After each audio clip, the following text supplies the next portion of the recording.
खबरों के खास बुलेटिन की शुरुआत करेंगे और सीधा रुख करेंगे गोवा का, जहां से अग्निकांड से जुड़ी एक बड़ी खबर सामने आ रही है। सीबीआई की टीम थाईलैंड पहुंची है। लूथरा भाइयों को भारत लाने की तैयारी जो है वो देखी जा रही है। लूथरा भाइयों को डिपोर्ट करने की प्रक्रिया अब शुरू हो चली है। महज कुछ वक्त और उसके बाद लूथरा ब्रदर्स जो है वो भारत आ जाएंगे। उसके बाद कानूनी रूप से उनके ऊपर कार्रवाई जो है वो शुरू हो जाएगी। भारतीय दूतावास ने ट्रैवल डॉक्यूमेंट जारी करेंगे। सेंट्रल ब्यूरो ऑफ इन्वेस्टिगेशन की एक टीम लूथरा भाइयों की वापसी से जुड़ी औपचारिकताएं पूरी करने के लिए फुकेट पहुंच चुकी है। भारतीय दूतावास emergency certificate one way travel document जारी कर रहा है ताकि उन्हें डिपोर्ट करने में आसानी हो, क्योंकि केंद्र सरकार ने उनके भारतीय पासपोर्ट सस्पेंड कर दिए हैं। इसके बाद जो भी पूरा प्रोसेस है उसको पूरा इस वक्त किया जा रहा है। इस प्रोसेस को पूरा करने के बाद यहां दोनों भाइयों को लेकर पहुंचेंगी टीमें भारत में और उसके बाद यहां पर तमाम सवाल जवाब का सिलसिला शुरू होगा और कार्रवाई शुरू होगी। अधिक जानकारी के लिए हमारे सहयोगी मनीष सिंह का रुख करते हैं। मनीष, क्या कुछ अपडेट है? अब बस इंतजार है कि दोनों भाई वापस आएंगे, उसके बाद जो परिवार है, पीड़ित परिवार है, उनको भी इंतजार है कि यहाँ पर तमाम सवाल पूछे जाएंगे। इनकी लापरवाही और जो नुकसान हुआ है उसका हिसाब जो है इनसे लिया जाएगा। कितना वक्त और क्या प्रोसेस इस वक्त चल रहा है? पिंकी, देखिए, मैं आपको बता दूं कि काफी समय से इंतजार हो रहा है और बताया जा रहा है, जो खबरें आ रही हैं निकल के सरकारी सूत्रों से, कि आने वाले 36 से 40 घंटे के भीतर भीतर जो है वो लूथरा ब्रदर्स को भारत लाया जा सकता है। हालांकि प्रक्रिया अभी भी शुरू है। और आपको बता दें कि सीबीआई की टीम, साथ ही विदेश मंत्रालय के अधिकारी भी फुकेट में इस समय मौजूद हैं और इमरजेंसी जितनी भी लीगल प्रक्रियाएं हैं उसको पूरी करने की कोशिश की जा रही है। इससे पहले आपको याद होगा, जो गोवा पुलिस है उनकी अर्जी पर इनकी पासपोर्ट रद्द किए गए थे। वो इसीलिए किए गए थे ताकि ये कहीं और जा न सके और भारत लाने में जो प्रक्रिया है उसको आसान बनाया जा सके। पिंकी, इसके अलावा मैं आपको कुछ और अपडेट देना चाहता हूं। जैसा कि मैंने आपको पहले बताया था कि अजय गुप्ता, जिसको कि दिल्ली से अरेस्ट किया गया था, अब खबर निकल कर आ रही है, जो जांच धीरे धीरे आगे बढ़ रही है, अब कई सारी कड़ियां इसमें जुड़नी शुरू हो गई हैं। अजय गुप्ता जो है, ऐसी खबर आ रही है कि वो जब नाइट क्लब में आग लगी थी उस दौरान वो वहीं मौजूद था। उसने उसी रात दिल्ली की फ्लाइट की और दिल्ली जो है वो पहुंचा और उसके बाद अपने ड्राइवर के साथ जो है गुरुग्राम पहुंच गया। तो उसके ड्राइवर का नंबर ट्रैक करके पुलिस जो है अजय गुप्ता तक पहुंचे। उसके बाद आप देखिए कि अब जांच इस दिशा में चल रही है।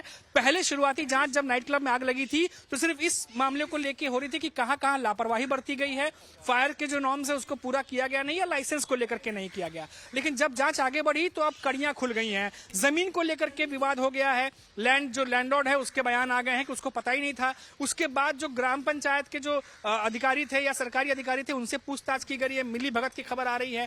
अब ये भी एक बात हो गई है। साथ ही साथ जो शेल कंपनियां हैं लूथरा ब्रदर्स की, 40 से ज्यादा कंपनियां बताई जा रही हैं, एक ही पते पर रजिस्टर, अब उसको लेकर भी जांच शुरू हो गई है। तो अब कई सारे एंगल्स, कई सारे परतों पर जांच चल रही है एक साथ। अब एक एक करके तमाम परतें तब खुलेंगी जब लूथरा ब्रदर्स को वापस दिल्ली के द्वारा रूट करके वाया गोवा लाया जाएगा। बिल्कुल मनीष, एक के बाद एक बड़े खुलासे इसमें हो रहे हैं। जिस तरीके से आप बता रहे हैं, यहाँ पर गुप्ता ने जिस तरीके से कहा कि मैं तो यहाँ पर सिर्फ स्लीपिंग पार्टनर था, मैंने सिर्फ इन्वेस्ट किया था, क्या होता है क्या नहीं होता इससे मेरा कोई लेना देना नहीं है। लेकिन आप बता रहे हैं कि हादसे की रात वो क्लब में ही उस दिन मौजूद थे। उसके बाद तुरंत वो फ्लाइट बुक करके भागे हैं यहाँ से और गुरुग्राम वो जाकर पहुंचे हैं। तो ऐसे में तमाम जो खुलासे हैं वो भी होते जा रहे हैं। और सबसे बड़ी बात यह कि अब महज कुछ वक्त के बाद जब दोनों भाई भारत आ जाएंगे तो और भी बड़े खुलासे होंगे। कितना समय इसमें और लग सकता है? कितने दिन का इंतजार जो है वो और अभी देखा जाएगा? पिंकी, देखिए, पहले जो अजय गुप्ता है उसने कहा था कि वो साइलेंट पार्टनर था, लेकिन वो एक्टिव पार्टनर था। कई सारे डॉक्यूमेंट्स पुलिस के हाथ लगे हैं। अब उसके बाद इसीलिए वो अभी तक कस्टडी में है और पुलिस जो है वो पूरी जांच कर रही है। इसके बाद जितने भी जो 3 और सरकारी अधिकारी हैं या फिर जो वहां के जो लोकल जो पंचायत के जो लोग हैं उनके साथ में 5 मेंबर से बताया जा रहा है कि पूछताछ चल रही है। ये तमाम पूछताछ के बाद पुलिस एक नतीजे पर पहुंचेगी, लेकिन उसके लिए फाइनल स्टेटमेंट एक लूथरा ब्रदर्स से भी लिया जाएगा। आपको बता दें कि लूथरा ब्रदर्स थाईलैंड क्यों भागे, इस एंगल से भी जांच हो रही है कि वो थाईलैंड ही क्यों भागे, क्योंकि जानकारी ये भी आ रही है कि दोनों के पास से एक के पास यूके का एक लॉन्ग टर्म वीजा था। उसके बावजूद ये दोनों थाईलैंड ही क्यों भागे, अब इसको लेके भी जांच हो रही है। क्या किसी और कंपनी के साथ उनका वहां उठना बैठना था, क्या कुछ और भी चीजें थी, तो कई सारे एंगल खुल रहे हैं। लेकिन पिंकी, जो आपने बात पूछी है कि आज सोमवार है और बताया जा रहा है कि आज शाम होते होते काफी चीजें क्लियर हो जाएंगी। जो सरकारी अधिकारी है, जो सोर्सेस है, उनके हवाले से जो खबर आ रही है वो यही बता रहे हैं कि आने वाले 36 घंटे से 40 घंटे के भीतर भीतर लूथरा प्रदेश जो है उसको भारत लाया जा सकता है, प्रत्यर्पण किया जा सकता है, क्योंकि दोनों बैंकॉक में ही है और दोनों इमिग्रेशन सेंटर में ही है, जहां पर आगे की प्रोसेस जो है उसको प्रोसेस को पूरा किया जा रहा है। पिंकी, बिल्कुल ठीक है मनीष, ये तो रही कार्रवाई को लेकर बात कि दोनों भाइयों को लेकर पहुंच रहे हैं यहाँ पर भारत में और बहुत जल्द जो है वो भारत में पहुंच भी जाएंगे। कुछ इंतजार और करना होगा, शाम तक ये तस्वीर काफी हद तक साफ हो जाएगी। इसके अलावा अगर मनीष बात की जाए तो पूरे देश भर में इनका बिजनेस फैला हुआ है। क्या क्या कार्रवाई उन तमाम बिल्डिंग्स पर हो रही है जो इनके नाम पर रजिस्टर्ड है, जहां पर इन्होंने अपने और होटल्स और रेस्तारा चलाए हुए हैं, और तमाम बिल्डिंग्स हैं, उन पर क्या कार्रवाई हो रही है, उनको किस डायरेक्शन में जाते हुए आप देख पा रहे हैं? पिंकी देखिए, दिल्ली में ये बेस्ड थे। दिल्ली में खबर आई कि कोविड से पहले उन्होंने ममा बॉयज करके रेस्टोरेंट भी खोला था, लेकिन हालांकि कोविड के दौरान वो बंद हो गया था। 4-5 साल से वहां वो एक्टिव नहीं थे, लेकिन क्योंकि वहां पर एक गोदाम बनाया हुआ था उस समय, क्योंकि ममा बॉयज जो रेस्टोरेंट था उसका काम वहां से चलता था, तो वहीं पर रजिस्टर थी इनकी 40 से ज्यादा कंपनियां।